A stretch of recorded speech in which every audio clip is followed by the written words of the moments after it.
What is up, everybody? What is up? How's it going? Welcome.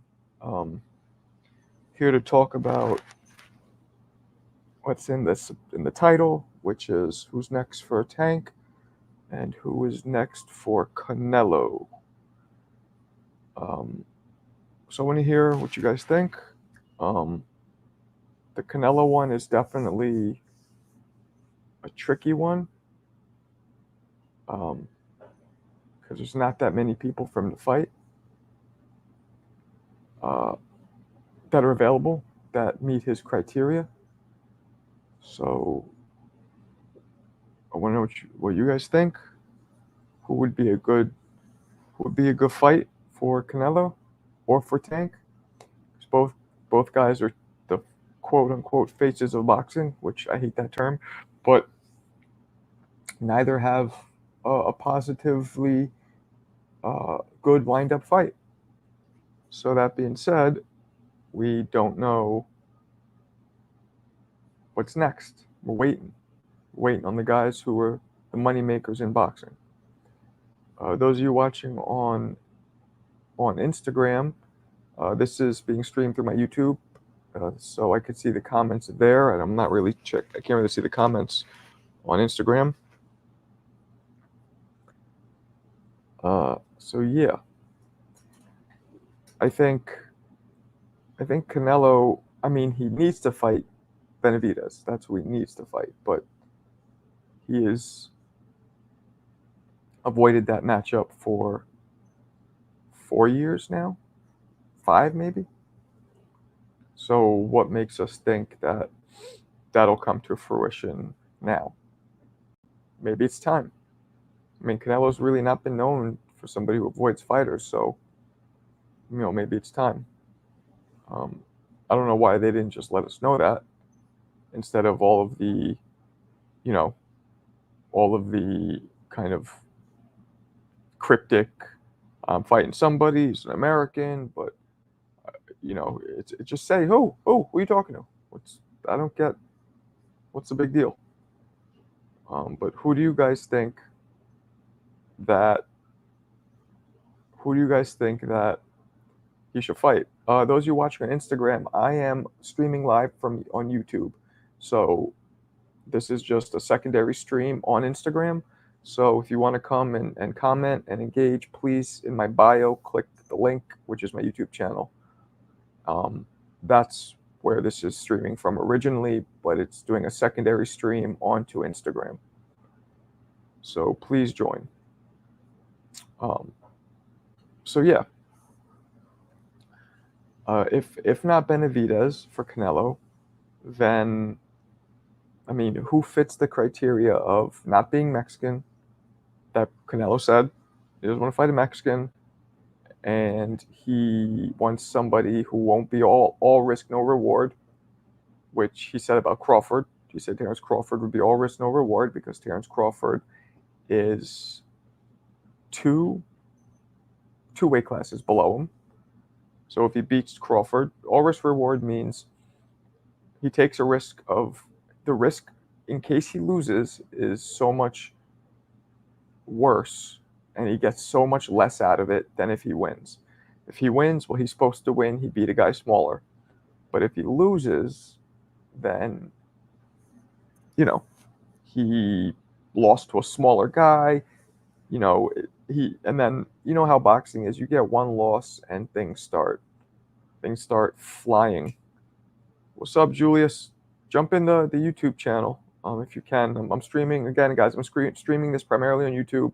The Instagram is a secondary stream coming in. The primary stream is on YouTube. Link in the bio.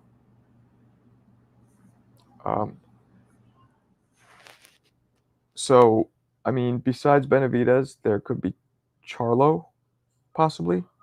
Although Charlo just came out with a video saying he's on vacation somewhere and has had no talks with anybody on Canelo's side. So that's probably not it. It can't be Jaime Munguia because he's Mexican. I mean, who else could it be besides Charlo or Benavidez? Can't be Plant because they already fought. Can't be Dave Morrell because is he Dominican? I think he's Dominican. Can't be Morrell because he's not American.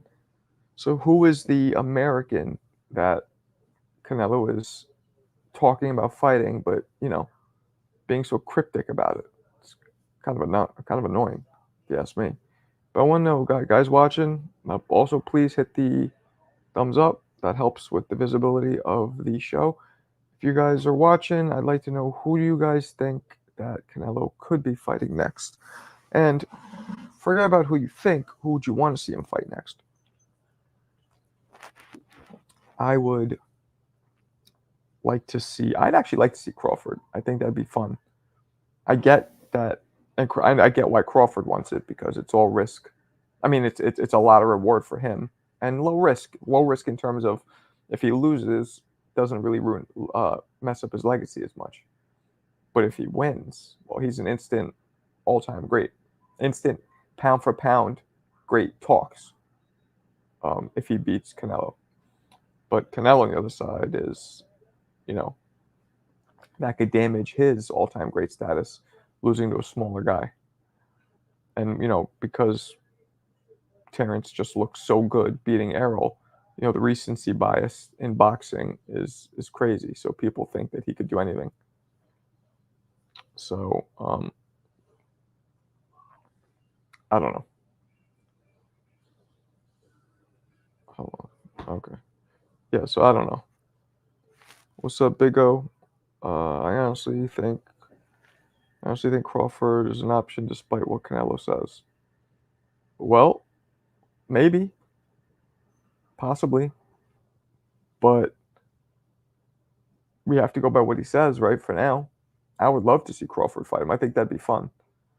I almost think it's more fun than Benavidez because I feel like Benavidez is just a better fighter than Canelo. So I think it would be more fun. What do you guys think? Talk to me. It's not a lot of engagement. Maybe this is the first time I'm doing live in the afternoon. I think the nights might be better because this is not a lot of engagement. I thought maybe it's a holiday, people are around, off of work or whatever. We'll give it a shot. But I would like to see Tank Davis fight Frank Martin. I'm not big on Frank Martin. I don't think he's that good. I don't think he's bad. He's a good fighter. Let me rephrase. But I don't think he's the four horsemen level. Five horsemen if you include Subriel Matias. I don't think he's at the level of those other guys. I don't. So I don't know. I'm not that, What's up, Anthony? How you doing? But I'd like to see Tank. Tank needs to fight Devin. Let's be honest. Devin or Tio. Even though Tio didn't look good in his last fight, he's still the guy. Tio, Devin, and Shakur are the three, and Matias. Of those five fighters, Tank, Devin, Tio, Shakur, Matias. Those five should all be fighting only each other. It should be a round robin of them just fighting each other. But we're not getting any of those. Ryan and Rolly are like 6 and 7, probably. What's up, Raul Garcia? Ryan and Rolly are like 6 and 7. They're not on the level of those guys, but everybody's fighting them because they draw money, right? They draw money and they're low risk.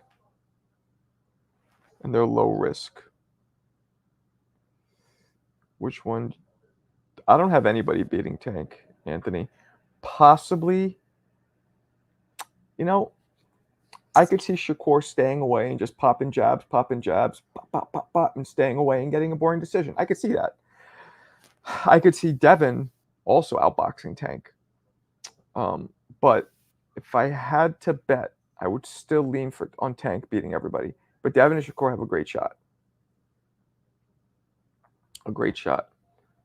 What's up, Trey Bione? I think we see Tank fighting Tio after his next fight. I don't see Tank and Devin happening. Too much ego involved. Yeah. I don't know if Tio might fight now. They might fight Tank. They might take a fight with Tio because he looked bad. Everybody's these lightweights or junior welterweights, whatever. They're really protecting their records. Bad, like they don't want to. They're trying to make, and it's not a fear thing. It's a money move because in boxing you only have one shot at it. You can only strike while the iron's hot, so you can make as much money as possible. So if they lose, that drops their marketability. That drops how much money they're going to make. So that's why I feel like they're not fighting each other. But now Tio lost. He doesn't look as good. So one of these guys might take him now. I honestly got Devin on points. I wouldn't be surprised.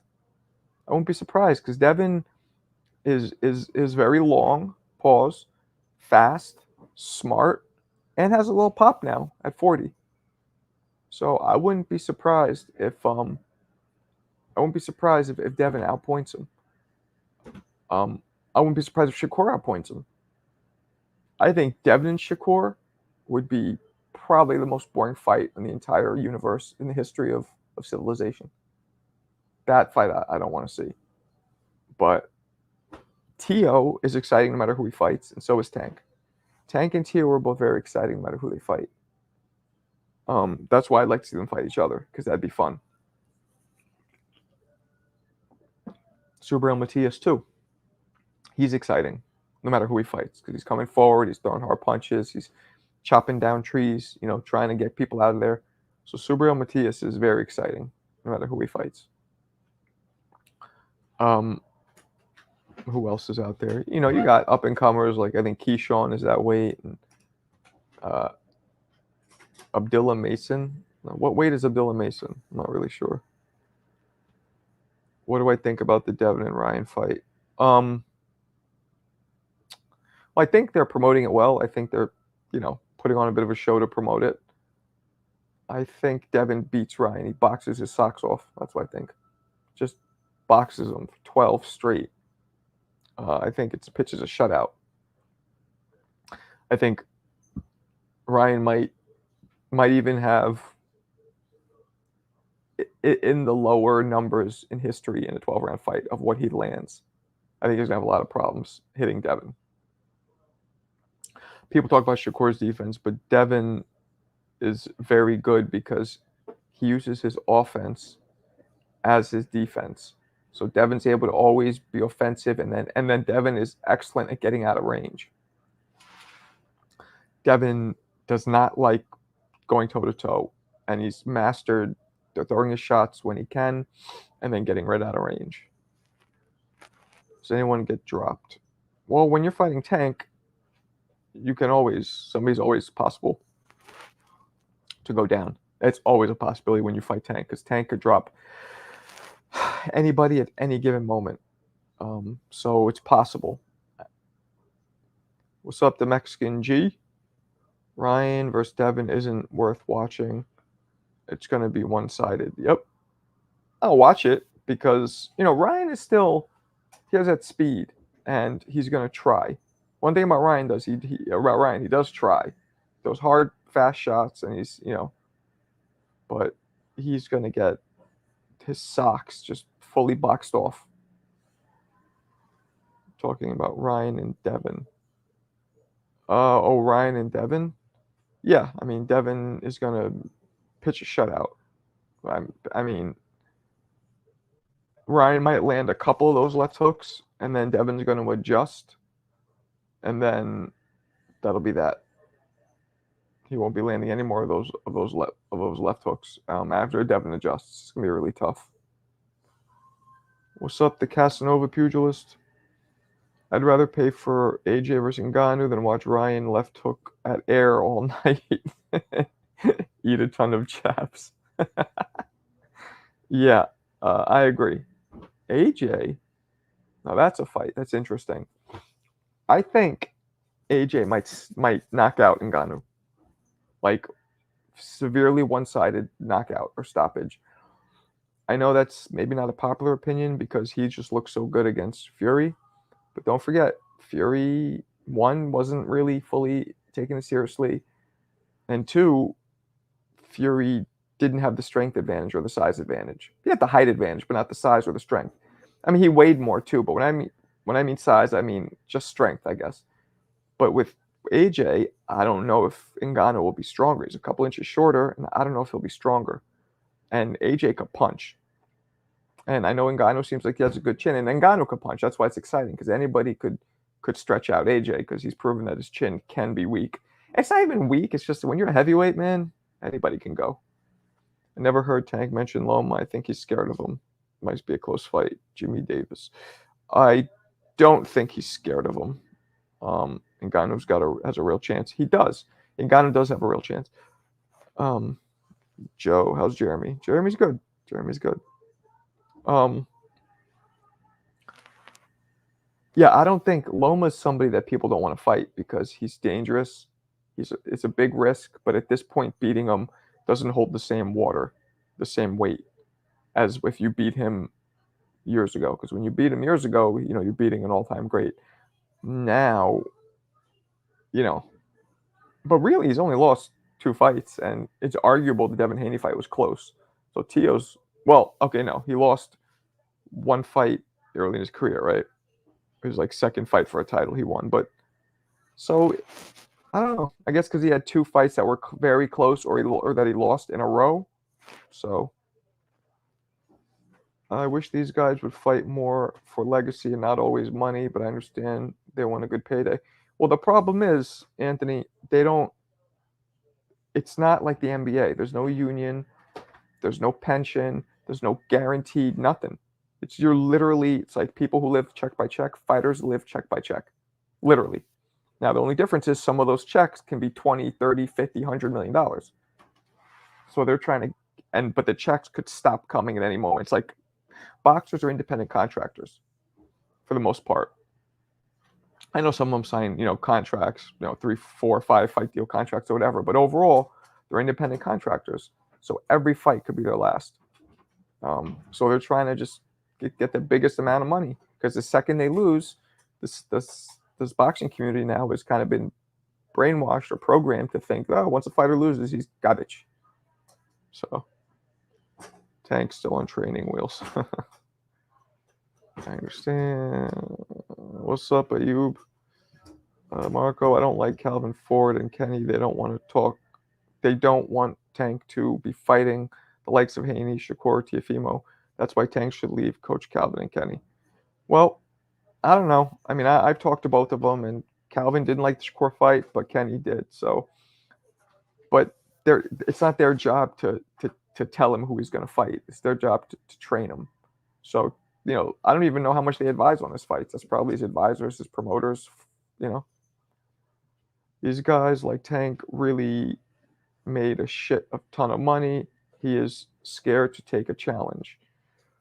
I don't think it's him. You guys got to understand, when you're a fighter, right? I was a fighter, amateur and pro. When you're a fighter, even at the amateur level, you're not scared of anybody.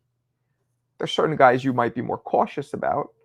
There's certain fights that at the pro level, where you're trying to make proper business decisions. It's business decisions. And it's not always you. You have advisors, you have managers, promoters, and sometimes trainers in your ear. So a lot of times the fighter's not scared. I hate that narrative. Like, the whole duck talk is really annoying. This is not the profession for you if you're literally scared of another man. It's just not. You know what I'm saying? It's like if you have a fear of round objects, you can't be in the NBA. It wouldn't work. It's not for you. Marco, when do you see Tank fighting, Haney fighting? I don't know, man. What's up, Raul? I don't know when they're going to fight. You have no idea. I just want to see fighters stay active at this point, because we aren't getting the best fights. Well, Saudi Arabia is changing that. Saudi Arabia is presenting us with some good fights, which, you saw Tank wanted nothing to do with Saudi Arabia. He almost pissed them off, talking about, give me Maseratis or whatever it is he said.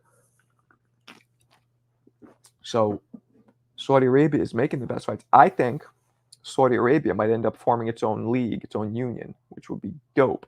It would have its own belt, everything, because we need a union. And I always say a union would have to be formed with if like a hedge fund worth trillions came in. Well, guess who's worth trillions and who loves boxing? Turkey Al Sheikh, Saudi Arabia. Not saying he's scared of fighting, not like getting in the ring against Prime Mike Tyson, scared to challenge himself against the top and find out, oh, scared of losing. Possible. People are scared of losing. That happens. Shit, I went through being scared of losing. I get it. I was giving Tank some slack, but he comes off a bit of a diva. He does. After the Turkey Al Sheikh thing, definitely come off like a diva. What do you think about Carmel Moten? Carmel's dope. I'm cool with him. We keep missing each other. I keep texting him. We're getting going back and forth. I'm trying to get him on my show.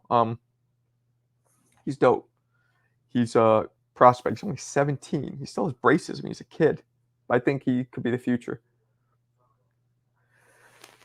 Marco Eddie Hearn just said that Tank turned down the offer for Conor Benn. We all know Tank was trolling. He wasted our time.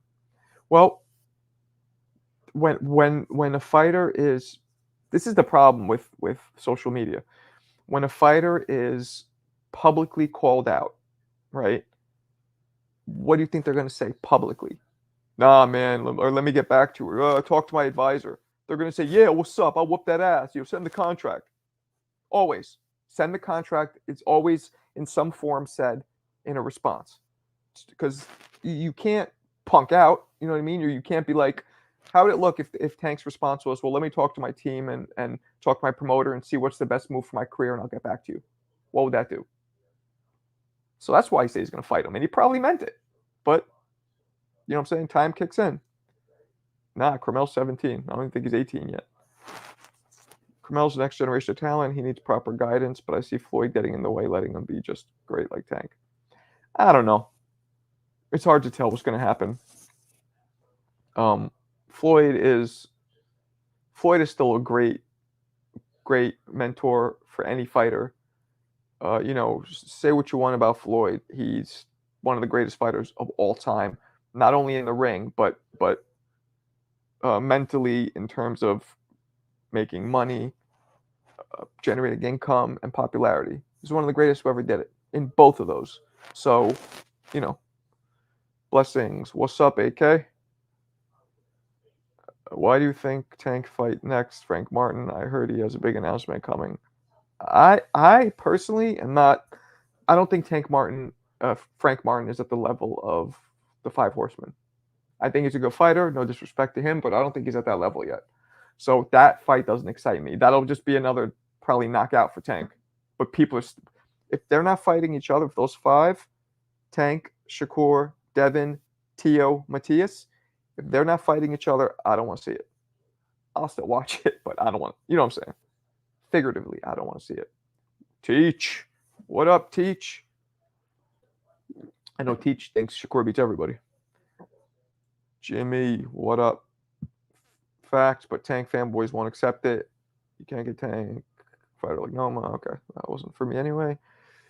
No doubt, great fighters. Floyd, De La Hoya, but when they turn promoters, they become, yeah, well, De La Hoya is De La Hoya now, I'm starting to see one common denominator in all of the drama with Golden Boy, and that's the Golden Boy. He obviously, we all saw his special, and he had a rough upbringing and childhood, and he has his own demons, and I'm not going to knock him because shit, I don't have that kind of accomplishment in the ring or out of the ring as a promoter or a manager or whatever. So,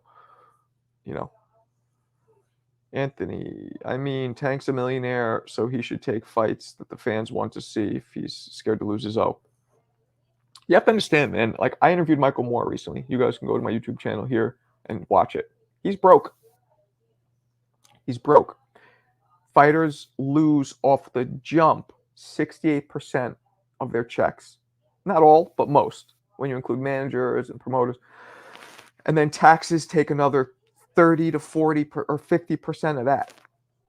Of the whatever's left. What's 68? Let's say 70, so 32. So another 50% of 32. So you're looking at about 15%. So you make 1 million, you're left with 150,000.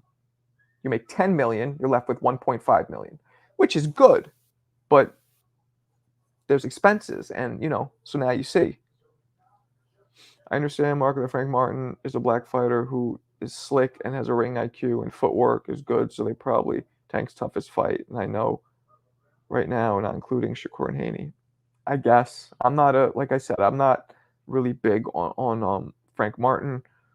I think we need as the boxing community, all of us need to push and keep the narrative on just the five horsemen. That's what the narrative should be. Because when we start throwing out stuff like this, it almost makes it okay. There is absolutely no excuse, and it's unacceptable. I'm sounding like a real privileged white guy now, right? It is unacceptable that those guys don't fight each other. The five horsemen should fight each other. Simple. Let's try and keep that narrative out. Well, oh, Frank would be good. Oh, so no. There's five fighters. When was the last time in history, since Ray Leonard, Hagler, Duran, where there was five stars who could fight each other? And by the way, all those guys did fight each other. Duran, Hagler, Leonard, Hearns. I still tune into Tank's fights because he is very nice. Yeah, literally, Tank could fight the Domino's delivery boy, and we would all watch. And we'd all be like, oh, when he knocks him out. Like, even, we wouldn't be like, oh, well, I guess, who cares? He knocked out delivery boy. Nah, we'd all be like, oh, because that's just how good Tank is. Do you ever see Tank fighting Teofimo Lopez? In my opinion, I don't think so. I would hope so. To me, that's the most exciting fight in the 135, 140 division. Tank and Teofimo both bomb out. They'll bang it out on each other. Pause. Both great speed, great power, high boxing IQ. That would be a dope fight. Dope fight. True. I respect Ryan more for trying to make fights, and I hope he KOs Haney somehow. Ryan is the one I root for out of all of them. Why? Why do you root for Ryan more than anybody else? He's a little, some of the stuff he says as of late. I mean, look, I get it. He's a young kid. He has all this money, all this fame, and it gets to your head. And I think it's gotten to his head. He's also, you don't know yourself. I'm 47, man. When you're 23 or 4 or whatever he is, you don't know yourself. You don't know anything. You literally don't know squat about nothing. Don't know nothing about nothing. So, he'll mature with time. But why do you want him to do it over everybody? He wants to make the fights. But listen, you're right. But you know why he wants to make the fights? Because he's not one of the five horsemen. If he was, he might be doing the same crap. He's knocking on the door. Anybody knocking on the door wants to make the fights. So do you think he'd be the same way? You don't think he'd be a diva? If he wasn't, people look at him as a YouTuber, as a soft, pretty boy YouTuber. He's trying to change that perspective. He wants the perception on him to be different. So of course he's going to fight everybody. Do you really think he would do that if he was one of the 4 or 5 horsemen? Maybe. I don't think so, though. Teach. The names that I see in the WBA ranking that have been moving up: Zepeda, Frank Martin, De Los Santos, Schofield. Schofield is dope. He's 140 pounds? Yeah, Kid Austin, they call him. I like him. I've interviewed him before. He reminds me of a young David Reed. Crazy speed and power. Very explosive. Almost like a young Roy, almost. Not Roy, because you guys know what I think about Roy, but yeah, I'm excited to see what happens to him. In his last fight too, he got cut, he had adversity, got a bad gash, still looked good. Do you believe the Tank team and Tank were ducking Loma? I don't believe anybody's ducking anybody. I don't know what's going on with Loma. I don't like really getting involved or commenting on that. Do I think so-and-so's ducking or this and that? Who the hell knows? Who knows? Loma's not a fight I really want to see anymore anyway. And it made it clear that Loma's more of a 130-pounder. He just went up. So might be Edwin or Frank fighting Tank. Nah, he took Tank stipulations to make that fight. None of those other divas would. Yeah, he did. But again, because he's knocking on that door. He's like, I want to get in. If he wasn't knocking on that door, nope. Then you got guys like Terrence Crawford. That dude, kind of a diva. Like, no disrespect, he's the greatest fighter, arguably pound for pound in the world. One of the best fighters I've seen in a long time. I'm talking about, we wouldn't have seen the Spence fight if Spence didn't make some concessions. He just didn't care. He legitimately didn't care. He's like, I'm not, you don't want to give me everything? Like, literally down to every little thing. Like what Spence was saying. I want to walk out, you can't walk, I can't, it can't be more than, 2 minutes between our walkouts. And I want the camera on me at a 45-degree angle during my entire walkout. And like so many stipulations. And Errol was like, all right, fine. So Crawford's another example of somebody kind of, I don't want to say diva because that's disrespectful, but you know what I'm saying. Jimmy Davis, what's dude? Floyd's always in the gym, very conditioned young man. Yeah, Schofield, yep. Nobody puts Tank in the corner. That's a really old reference from an old movie that none of you guys probably ever saw. Dirty Dancing. Nobody could put Tank at the top. He don't really have love for fans. You guys saw what Tank tweeted at me? Or not tweeted, Instagram messaged me? I don't know if any of you guys saw that. He called me a rat face or something like that. And on a video where I'm actually complimenting him. It was like showing his hand speed where he did the pad work. I think when I did more research to it later from people that know him, it turns out that I think he was annoyed at me for putting out a couple of videos of him getting touched up in sparring. But even those videos are I'm very neutral, man. Like if I call it how I see it, and I know what I saw. Like, yeah, it was only a few minutes of a sparring session. So I was like, this is what was released. I didn't release it. That's what the dude released. And what do you guys think of this? Do you think it's really an indicator that he got his butt whooped the whole sparring, or is it just a dude, clout chasing, releasing a couple? I was very neutral, but I think that's what Tank didn't like. His comment was so negative that Instagram automatically hit it because it was hate speech. And I think he deleted it after, but I have a screenshot.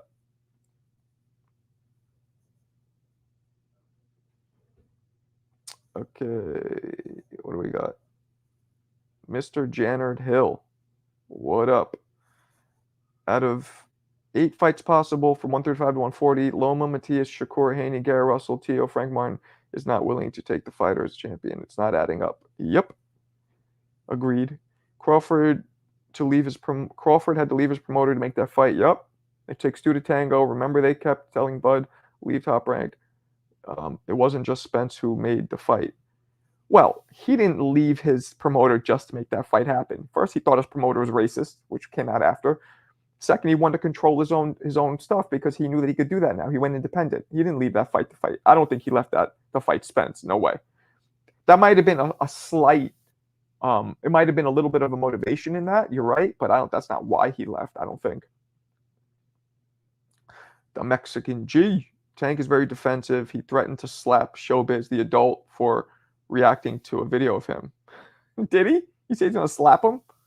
Showbiz is cool. I did his show a couple times or once. Teach. Are you a teacher? Or you just teach mother lovers in life? How is that fair, Casanova? Are you guys talking about to each other? Okay. Josh Taylor and Regis versus Tank would be good fights also. Yes, Regis is fun because he hits hard and he's aggressive.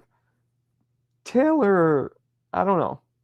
I'm not really that into Taylor. I don't think he's a bad fighter, don't get me wrong, but he's not as exciting as the 4 Horsemen. Remember, guys, let's stop pushing this narrative. I don't want to hear anything except the 4 Horsemen should fight each other. The more we keep that narrative on point and focused on that narrative, the more likely we are to get it. Marco is going to be funny how big Bud will be against Canelo fight night. Crawford, I don't think he's going to fight Canelo. I'd love to see it, but I don't think it's happening. He said himself when he was sitting next to Bob, check the video again, he said he's leaving because he failed to make... I remember that. But he still showed afterwards that he didn't want to make that fight unless... at that point, he wasn't going to make the fight. Unless Spence conceded to all... he wanted nothing to do with any kind of, Spence is a bigger draw, so he has to make concessions. He wanted it just to be straight down the middle. Which, you know, I guess he has a point because pugilistically, Crawford had accomplished more than Spence, but unfortunately, in terms of being a draw, Errol was the draw, and unfortunately, in negotiations, generally, you need to concede to who's the bigger draw because it's about money. You know what I'm saying? So I think he definitely left partially for that. But at that point, if that's all it was, he wouldn't have been so difficult with making the fight because the fight didn't happen for a long time after that when he was free agent because he just wouldn't concede anything. And then finally, Spence was like, screw it. Now, he could have been playing chicken, could have been pump faking him, maybe, and then got his way, but I don't know. He sued for racism, yeah. Teach name of a character in anime. Oh, okay. Marco, I really like to see Matthias and Tank. Yeah, that'd be dope. Matthias and Tank would be a good fight. Matthias against anybody would be a good fight. Matthias and Tank will be interesting. I'm curious if Matthias can take those punches because he took those shots really well from that Russian kid or whatever. He was Uzbekistani or whatever he was. It's to teach. I give majority decision to Crawford over Canelo. Nah, I can't do that. I wouldn't be surprised if Crawford decisions Canelo. He's not knocking Canelo out. I don't care what anybody. I don't care how many pounds he deadlifts. I don't care who he arm wrestles and who he body slams. If Triple G and Kovalev couldn't even phase Canelo, I'd be very shocked if Crawford can. So if Crawford wins, I think it's decision. But the main question is, can Crawford take Canelo's punch? Because we're pretty sure Canelo could take Crawford's. But does Crawford hit hard enough to get respect and make Canelo switch off his game plan and start adapting differently? That's the question. Gary Russell Jr. said the only way Devin, Shakur, and Tank fight each other is if one of them loses first. Yep, that's what I'm saying. You got Dev. Somebody has to start knocking back on the door, not thinking that they're the gatekeeper. You know what I'm saying? They have to stop being gatekeeping the door. They got to be the ones knocking on the door. Hell yeah, because that G was a knockout or Triple G was a knockout. Or yeah, man. I mean, those do Triple G's chin too, though. He took some solid shots and just stared at Canelo. Like what? That was wild. Yeah, that was wild. Those fights were great. I thought Canelo lost the first fight to Triple G. I thought he should have, but I thought he won the second fight. And the third fight, obviously, I think nobody debates the third one. That was clearly Canelo. It's going to be interesting to see what happens. If of all these dudes, who's going to actually fight each other? What's going to happen? It's going to be very interesting to see. But it's hard to tell. But I know I don't see any of those fights happening. I don't think as of now. Everything we hear is what I'm trying to say. And I guess everything we hear is Frank Martin, is somebody else. It's not one of the five horsemen. And that's just sucks. Like there's not even a prospect of them fighting each other. You don't even hear they're not even in negotiations with each other. Wild. Canelo is not the same anymore. He doesn't throw too many combos and just throws one punch to the body and rests. Well, that's what we saw against Bivol, but according to him, he was hurt against Bivol or whatever. So we'll see. We got to see. Canelo going to fight Andrade. No, he's not. I hope not. Payday. I know that. You want payday. Claymore, what's poppin'? My man Claymore Rain. Me and him, he goes on Blues Channel with me sometimes. Good dude. Yeah, so Clay, the topic is Canelo's next fight and Tank's next fight, and all of the five horsemen, how none of them are fighting each other. And who do we want to see fight? And to me, Tio versus even though Tio looked not the best his last fight, Tio versus Tank to me is the most exciting. And then Matthias versus Tank is mad exciting too. That's what I want to see. Shout outs to Claymore. Yeah, so That's what I want to see. Now, in terms of Canelo, has to be Benavidez. I mean, and who's the American he's fighting? Why the cryptic riddles like nursery rhymes here? Just tell us who you're fighting. Don't make the announcement then. Wait until you know. What are you doing? Or tell us, I'm in negotiations with so and so. What are you, like, Michael Jackson trying to hide your tour release date or city tour? I mean, what are you doing? Just tell us.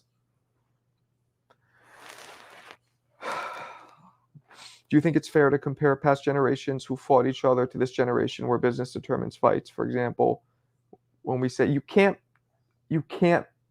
compare eras. That's what I always tell people. You cannot compare eras. For because there's advancements in sports science, there's advancements in technology, exercise technology, there's advancements in evolution. Dudes are just bigger, stronger, fighting till older ages. So many, it's really hard to compare. Claymore. Dave Benavidez seems promising, but he can't rule out Jamal and Gervonta. We can only hope. I don't. Well, Jamal just release a video saying he has no idea about Canelo. He's in zero talks, and that's not a thing. I know Jamal says a lot of things, but Jamal, excuse me, but you know, I don't know. Can't compare. Include this generation. Yeah, and there's PEDs now. Yeah, I mean, PEDs have been around for a while. I don't think Jamal would get slaughtered by. You don't think Jamal gets slaughtered by Canelo? Yeah, maybe not. Maybe not. Uh, maybe not. I think Benavidez beats all of them. I even think Benavidez. It's a good fight, and I'm moving up a little more. Benavidez and Beterbiev. Ooh, first he has to get by Bivol first, obviously, but meant to say I think we would get slaughtered by. You meant to say he would get slaughtered. I don't know. I don't know. It's hard to tell because Jamal's a big dude. Jamal speaks, but Canelo speaks louder when it's all said and done. Yeah, yeah, right. But Canelo didn't say he's not fighting Jamal, right? He didn't. Correct me if I'm wrong. I don't think he actually verbalized he doesn't want to fight Canelo. He just said he doesn't want to fight Crawford, right? So I question: do you think Tank has the best nickname in boxing? Tank? No, no. I can't even come to mind other nicknames, but Tank is pretty bare bones. It's nothing special about it. Um, no, I don't know. All guys have nicknames, uh, so it's hard to tell. Sugar, yeah. Who's Sugar right now? Some people trying to say Sugar Shakur, but that never caught on. Angry Skips, what up? Who are some fighters with the best flawless? Who are some fighters with the best flawless performances? That's a tough one. He couldn't even stop Jose Benavidez. He had horrible defense. Canelo would walk him down and stop him. Well, he looked very rusty against Jose Benavidez, so I think that had a lot to do with it. And normally, I don't believe in ring rust. When you're an established professional with an amateur background too, and you take like Keith Thurman, you take a few years off. Did I just freeze? What's going on here? Can you guys hear me? My screen froze. Message if you can hear me. What the hell happened? Hello? What's going on here?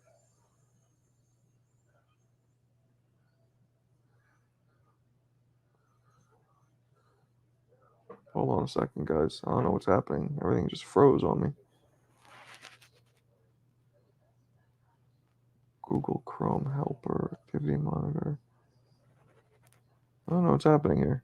You guys there?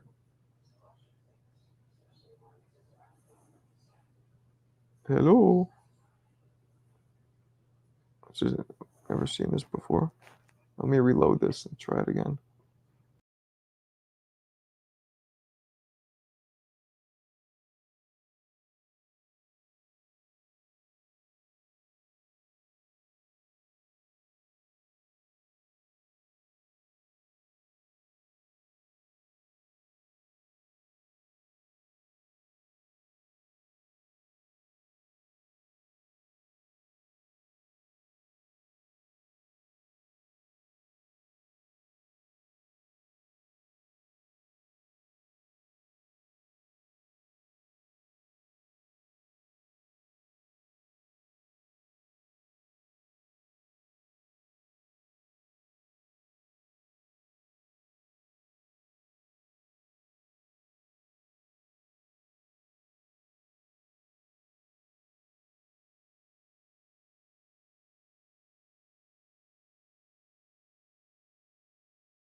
right, I'm back. I don't know what just happened. You guys still there?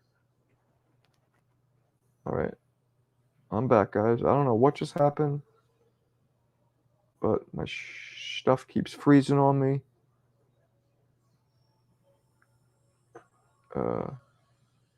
Okay, good. We're back. Am I grainy or I'm coming in okay? That was weird. Literally just froze. Very strange. Very, very strange. All right. So where were we? Remind me what I was talking about, because I never had that happen. Just literally like it just froze. Weird. What was I talking about? About Canelo? Mr. Janard Hill, what's up? Marco, did you hear about the WBC stripping Canelo and elevating Benavidez? Benavidez Sr. said that they will be willing to move to 175 and fight Beterbiev. Benavidez.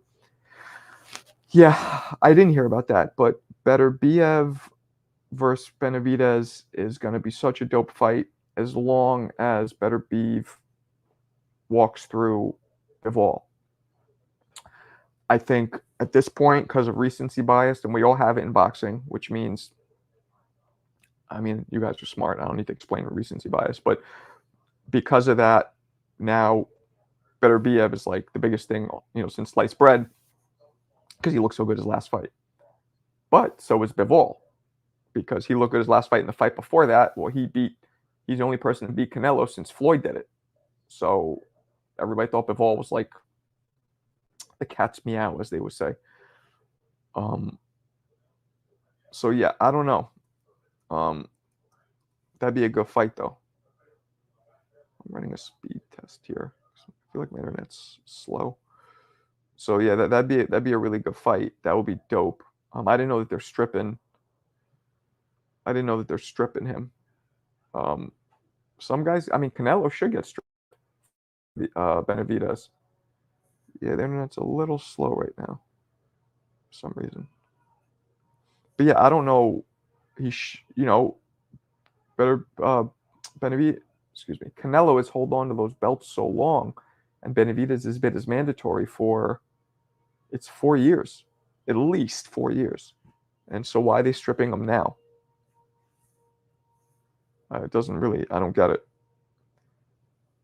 If Benavidez moves up, I don't think he beats either champion. Really, I'm not sure. We don't. The one thing with Benavidez is we don't know how his punches will affect a 75-pounder, and we don't know how he can receive punches from a 75-pounder. Now look, it's only 7 pounds more, right? Is that 7? Am I doing the math right way? 68? No. 68, 75. Yeah, 7 pounds more. 7 pounds is not that much when you're already, rehydrating probably back to damn near 190, 200. So I think he'll carry it up because it's not that big of a difference. Crawford, that's a real question. If he fights Canelo now, can you carry your skills and your power up 3 divisions? That's a whole different story. Should switch hitting be taught more and encouraged? Seems like it's very frowned upon in gyms, teaching aspiring boxers. We'll see guys like Bud and Boots who are switch hitters. No, it should be. Switch hitting is a valuable tool, and it's kind of like a language. And of you guys, like, I speak Bulgarian. My mom's from Bulgaria, so I learned Bulgarian when I was young. Any of you guys who speak a different language know that once you learn one language, and if you're taught that language when you're very young, when you're first learning to speak, you pick it up so easily, then you're able to pick up more languages. Same thing with switch hitting. If a fighter who just starts is taught from the jump to switch hit, well, they'll become very good at it because it's their brain's first. Their brain doesn't know anything else but that when it comes to like gauging boxing. That's all the brain knows. So it'll pick it up and doesn't look at it like, well, that's super hard and you got to switch. It's harder when you learn how to fight a certain stance and then have switch hitting introduced later. But if you do it all at once, yeah, they should do it more. Nothing wrong with that. Nothing wrong with that. I started doing that now. I started I don't spar or work. I don't spar or fight anymore, but I've been doing a lot of lefty stuff too, just learning how to do it over time. Beterbiev is 175 pounder. Beterbiev is the best in the world. Um, yeah, possibly. I think he'll beat Bivol, but we have to wait and see. Crawford has made switch hitting popular. A lot of you are too young to remember when Floyd switch hit. Roy switch hit too a little bit. There's some fights where Roy would, but these guys, when Roy did it, they wouldn't stand in that stance for more than 20 seconds at a time. Maybe, it would never be the whole round. Bud and Boots, whole round. I mean, Bud more so. I don't know. I think Boots goes back and forth in a round. Bud's one of the few, I think, who just commits to it fully. Hagler was a switch hitter. He mostly stayed in the southpaw stance, but he switched a lot. Hagler was the first, I think, monster switch hitter. Oh, I know, Rafael. Roy is my favorite fighter of all time. I put him on the top pound for pound list, better than anybody ever in history. In his prime. I don't want to hear what he looked like when he got older. In his prime, nobody was better. Nobody. Defense too. Don't forget, guys, Roy's the only fighter who didn't get touched. Not one piece of the leather of the glove touched any part of his body or his face during a whole round against Vinny Pazienza. So while he's not known for defense, that's defense. Even if you're using your offense as your defense, it's still part of your defense. Floyd would switch stances while talking to the commentators. Yeah. No, that's impressive. That shows just a level of comfortability, and that, Floyd was crazy. Rafael, bro, do it for a few seconds. Just don't make you a switch hitter. Right. It doesn't. It has to be more. What's up, Kayla World? Yeah, it has to be more. Switch hitting has to be something that's employed for a good amount of time, not just for a second. And it's like I said, it's hard to learn if you already know boxing. But if you're just learning boxing, what's up, Knight Rider? Hagler never moved up. He did fight the other kings, but they came from lower weight classes. Hagler started, if I'm not mistaken, at 54. So, Tommy Hearns was skinny, and he was like 6'2". I mean, they were all about the same weight. I know what you're saying. Duran's really the only one, I think, who naturally wasn't that big. Because when he put on weight, you saw he had no muscle. It was just a little chub. But Hearns and Sugar Ray Leonard, I think, were naturally, they were middleweights. I mean, they could have been 54. I mean, you have a point. You do have a point with that. Floyd is not a switch hitter. Show me a fight where Floyd did it for, no, he didn't do it for the whole round. He would maybe play around, but he didn't do it. D1, what up? Hagler never fought at anything other than 160. Yeah, he didn't do 154? I could have swore he started his career at 154. I could have swore. Let's see, Marvin Hagler, BoxRec. I could have swore. Let's see if I'm getting old. His first fight, nope, everything's 160, 159, 160. I could have swore he did one. No, you're right. Everything was he weighed in at 158, but he did 158 a couple times. But yeah, 160 his whole career. You were correct. Oh, okay. Floyd switch hit a lot in his early fights before Manfredi. I don't remember Floyd switch hitting a lot. Oh, there was no 154. That's right. When did that come up? When did 154 be introduced? It wasn't introduced in the 80s? Because Terry Norris was at 154, but that was the late 80s. You sure there was no 154 back then? Because Hagler, don't forget, Hagler fought into, when was the Ray Leonard fight? 88 or 87? Yeah, well, whatever. When he turned pro in the 70s, Hagler, you're right. There wasn't a 154 yet. So that's a good point. After the OG 8 weight classes, when they started getting greedy, 54 was one of the pit stops. Yeah, I don't think there should be 54. What there should be is a super cruiserweight, 200 to 225. That, because you got these guys fighting I mean, Dubois fought Big Baby Miller, Jarrell Miller, and there was a 100-pound difference. 100. I don't care if you're already a big dude, 100 pounds is going to make a difference for anybody. Now, he ended up beating Big Baby, so it kind of goes against my argument here, but that's too far of a discrepancy in weight. What's up, Isaiah? GQ? I know we shouldn't even recognize the champions of certain weight classes. There's way too many. Yep, way too many.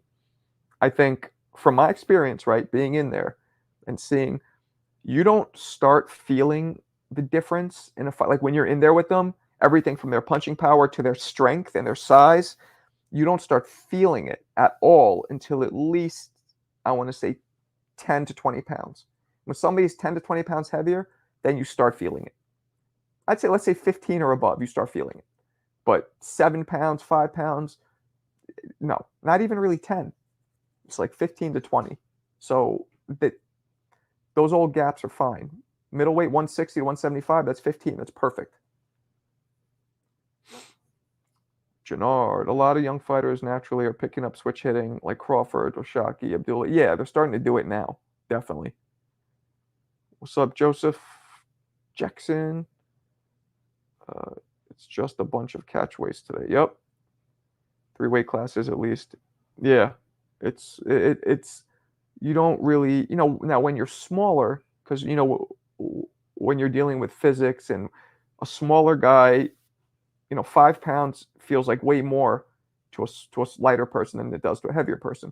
So you could adjust. Smaller weights, maybe there you could do 10. You know what I'm saying? Like instead of 4 pounds, like featherweight and junior featherweight or whatever, that's 4 pounds. 122, 126. No, that should be at least 10. Then as you get up from welterweight and from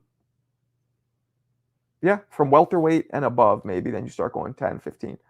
Maybe from middleweight and above, you do 15, and from middleweight down, 10. Each weight division should be 10 pounds. And there should be weigh-ins the day of. We got to kill all that weight training, and because it's unhealthy. It's what causes deaths in the ring when people are dehydrated and their brain smacks around their skull. That needs to be dead on it. And that's why it's bullshit. Canelo not taking the Bud fight.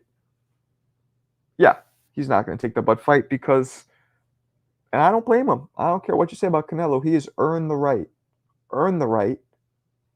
to choose who he wants to fight now. You don't want to fight Bud? Don't fight Bud. Just like Bud has earned the right to choose who you don't want to fight Boots? Don't. It's a tragedy because I think Boots could possibly beat him. Possibly. But you don't want to fight Boots? Hey, you are a 3-division weight champion, you know what I'm saying? Like undisputed in 2 different weight. Like you've done a lot. So that's on you. You can do that. Facts, same day weigh-ins, make these guys fight and then walk around weight and they'll get better fights. Yeah, I never cut weight. I fought it what I walked around at. And in the amateurs, I think it's less likely that it mattered. In the pros, it probably would have mattered. But I didn't have that many pro fights. So, are you interested in Barrios Boots fight? Are they fighting? Is that official? I'm interested in anything Boots does because Boots is so exciting to watch. But I prefer not Barrios. I prefer because Barrios is really a blown up 40-pounder, I think.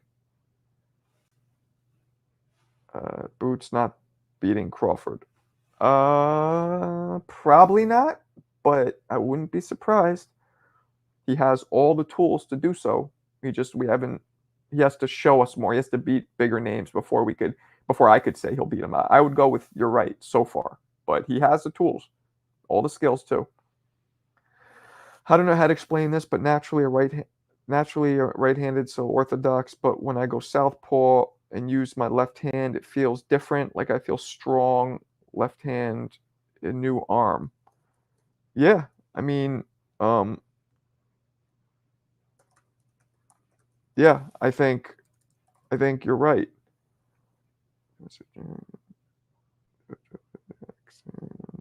Okay, I'm just looking. Yeah, I mean, Joseph, you switch hit, you do both? When I would switch up, it's weird. when I go southpaw, my right hand feels harder too.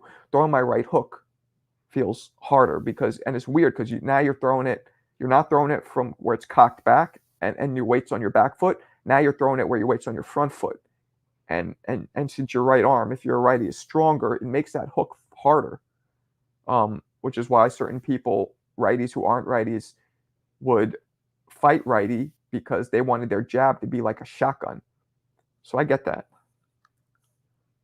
Barrios is really big for 47. He's 6 foot at least, 6'1". I couldn't make 47 if you paid me 10 million. Yeah, well, Barrios is tall.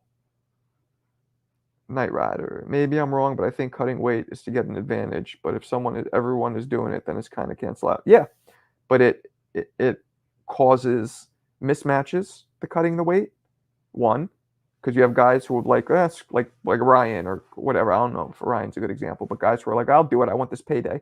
Causes them to be mismatched, and it also, more importantly, can cause neurological damage, severe neurological damage. Pugilism, what up? Lame way to get 3-time undisputed, beating a mandatory that was gifted to your belt in the contract negotiations. Makes no sense. Who are you talking about? Talking about Bud? I don't know what you're talking about. Barris is a true warrior. He might not be the most skilled, but he's a true warrior. Yeah, no, he is. Yeah, he's definitely a great fighter. I mean, I had him. He was beating Tank until he got stopped. He was keeping the range, popping that stick out there. He was doing well, but Tank caught him, as he's done everybody. Hey, I'm just saying, it's still 3-time undisputed in title. Yeah, you're talking about Bud, I assume. Is Bud 3 times undisputed, or is it 2? Lightweight, welterweight? No, he's just 2-time undisputed. Oh, he wants to become 3 times. That's what you guys are talking about. I think Barrios is pretty skilled. Yeah, he is. Barrios is real skilled. He would go down history in the books as the first to do it, and better hurry before Inoue beats him to it. Inoue, man, that's a good fighter right there. That is an excellent fighter. Inoue is something else, I'll tell you. Kid could fight. That kid could fight. I'd like to see him fight Tank, but I think Tank's just too big and he's too small. But that'd be a great matchup. Those guys could fight each other. I would enjoy that quite a bit. I'm about to get out of here, guys. Shoot me any more questions or comments if you have. We're doing last call. This is last call for alcohol. Yeah, it'll be interesting to see all these fights. Hopefully within 24 we'll get the 5 horsemen to face each other. Maybe not all of them. I'll be happy with just one pair of them. Beggars can't be choosers. I'll be happy with one pair, but hopefully that'll happen. All right. Take it easy, everybody. I'll be on tomorrow, most likely. All right. Peace.